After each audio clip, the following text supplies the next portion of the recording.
Hey guys, on today's video we're going to talk about being a high achiever but also having high anxiety. And stick around to the end because I'm going to share with you a story of a time when I didn't keep my anxiety in check and it actually cost me a really good job. So that and more is coming right up.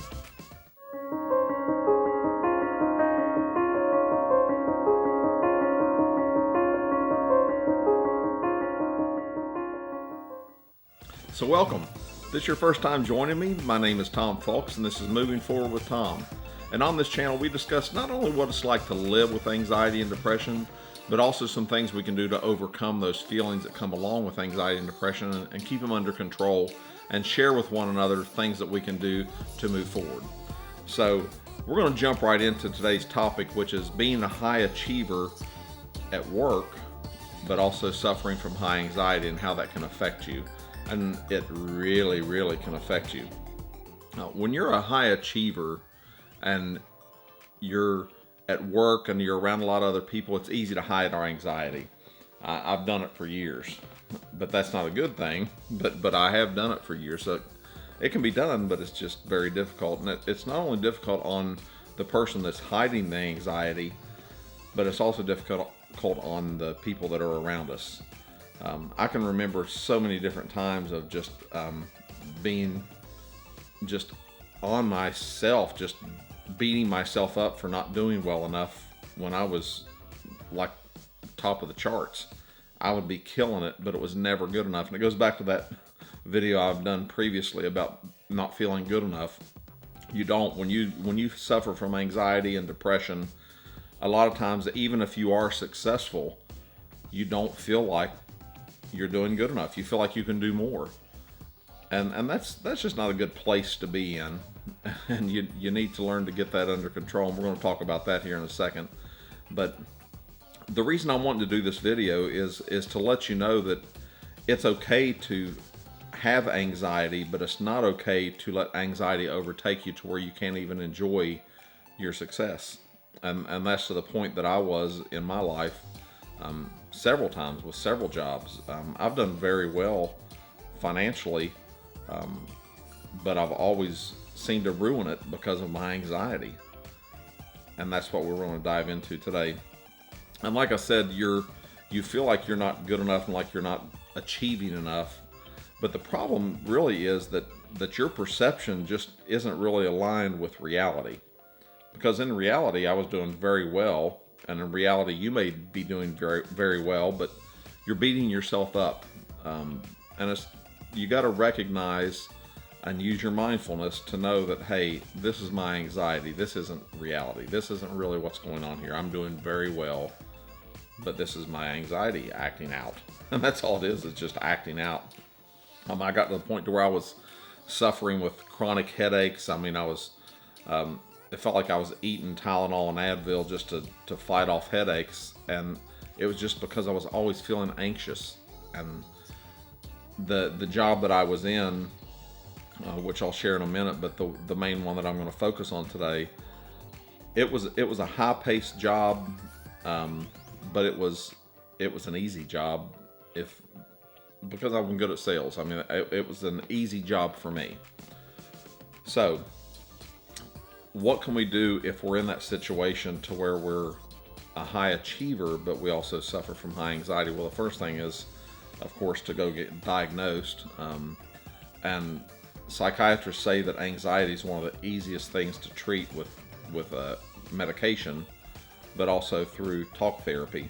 And that's two things that you may want to look into. But you need to go see a physician to even diagnose you if you haven't been diagnosed. And if you have and you're still suffering, go back and talk to your therapist about it or talk to your psychologist about it.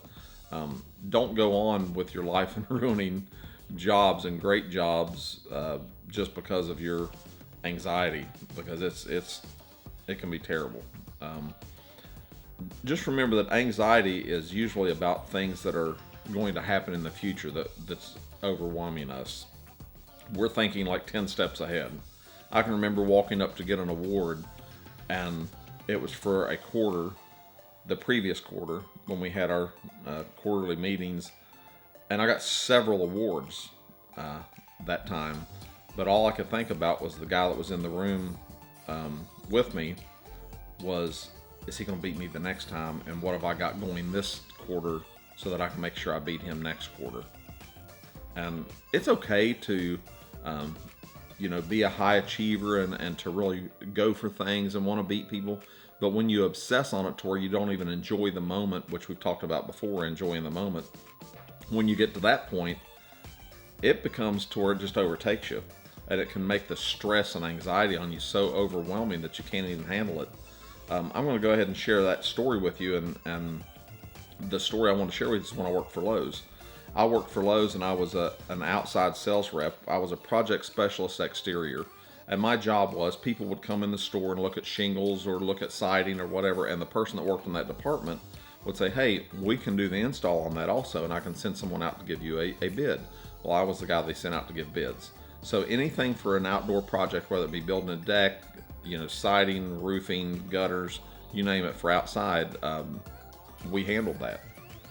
So I had an assistant that would set up appointments for me, and I always one of my appointments set to what I wanted. So I was very pushy, I guess, as far as how I wanted things done.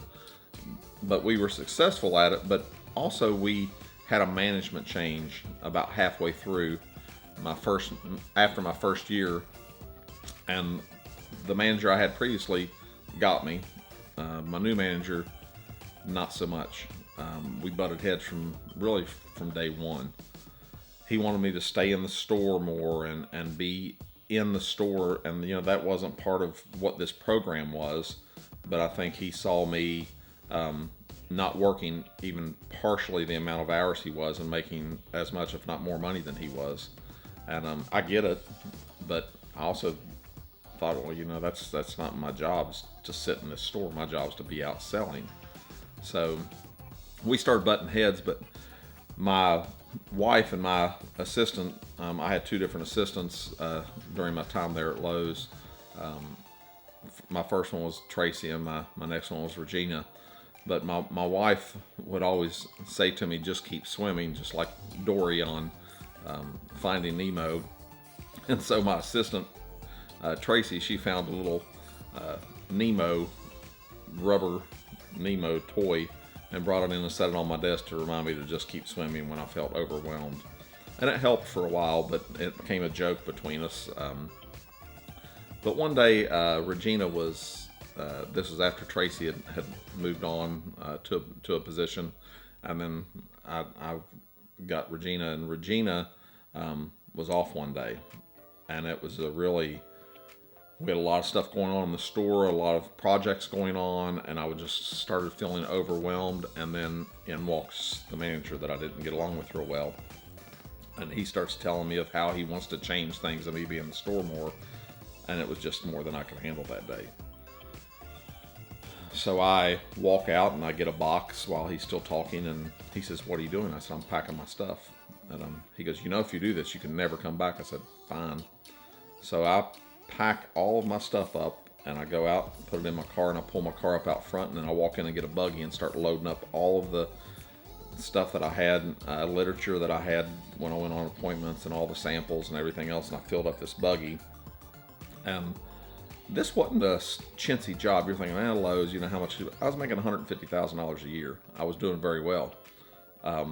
So I load up all of this stuff in this buggy, and I remember opening the door and he's standing there with the assistant store manager, and they were like, really? And I remember just pushing it through the door and just going, and I look back on it and I think, what a freaking idiot. What was I thinking? But you're not thinking. When you're overwhelmed with anxiety, you just don't think. You do things that you shouldn't do, and you don't think. So if you're watching this, I'm sorry, Brian. But not really. So I hope he's past it, because I'm past it.